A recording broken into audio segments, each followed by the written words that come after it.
mesdames les directeurs et chefs d'ERA, chers invités, amis de la presse, à Khaflaoui. Donc, mon intervention d'aujourd'hui se limite à quelques questions sur le secteur de la santé pour Monsieur le directeur de la santé et une question pour Monsieur le directeur de l'agence sociale. Donc, Monsieur le directeur de la santé, après la reprise technique du service de radiothérapie de DBK, de Notre-Dame, veuillez nous donner un point de situation sur l'état des lieux ainsi que la possibilité de rattraper le retard de 3 mois engendré par l'arrêt des soins. Donc, vous savez, Monsieur le directeur, que pendant 3 mois, la radiothérapie était à l'arrêt.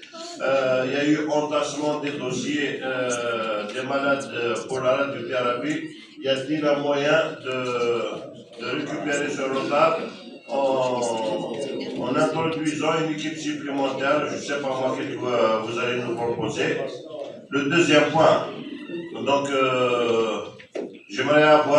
on aimerait avoir un point de situation sur l'état des lieux concernant la réhabilitation de l'EHSODC, les fonctionnaires, les malades souffrent le martyre en ce moment.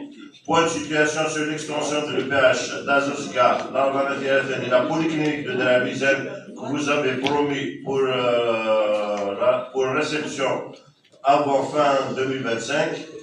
Qu'en est-il du mouvement des gestionnaires, notamment les établissements boiteux à l'image de Wadia?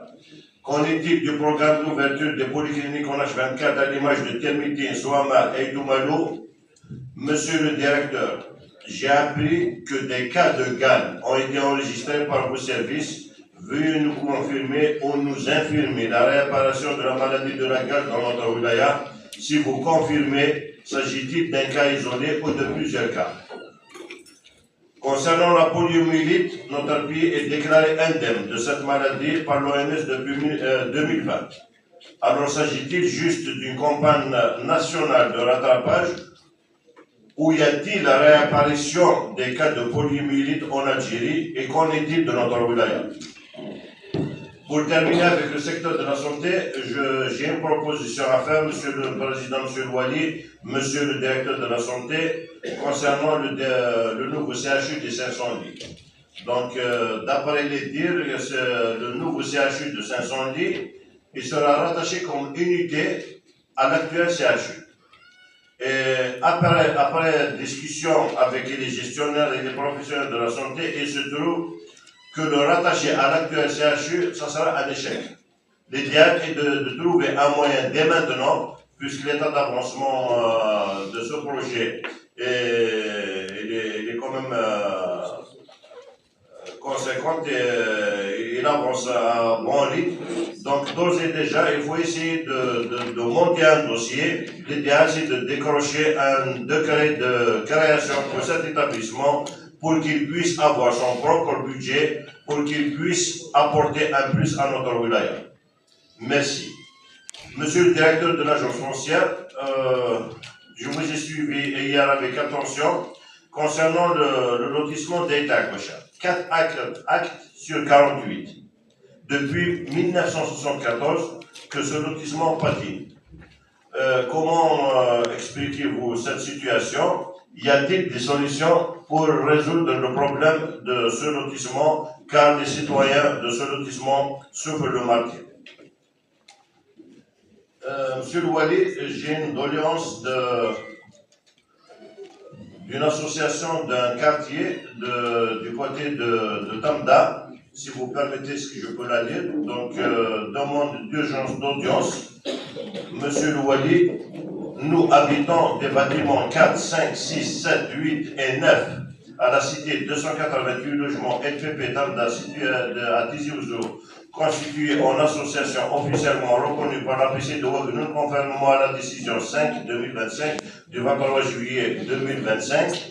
Depuis plusieurs mois, toutes nos requêtes d'audience restent sans suite, alors que la situation se dégrade rapidement. Le promoteur EPI a illégalement édifié les logements sur un terrain affecté par une remontée constante des eaux en dépit des mises en garde formelles de la direction de l'hydraulique, laquelle exigeait impérativement une solution technique avant le début des travaux. Par ailleurs, le MPI refuse de prendre en charge les nombreuses réserves concernant les parties communes.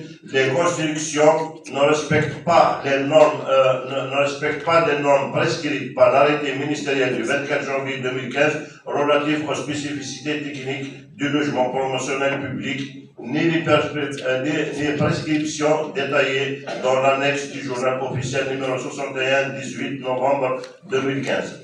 Cette situation expose les résidents à des risques majeurs, voire imminents en matière de sécurité et de conformité réglementaire et relève d'une grave violation des règles légales de protectrice des citoyens et appelle à une intervention rapide et ferme. À défaut d'une réponse favorable à notre demande d'audience, nous sollicitons la création immédiate d'une commission d'experts chargée d'examiner sur place la situation et de proposer des mesures correctives urgentes. Nous espérons vivement que vous nous accordiez toute l'attention requise à ce dossier crucial en nous recevant avec meilleur délai. Veuillez agréer, M. Wali, l'expression de notre respectueuse considération. Merci.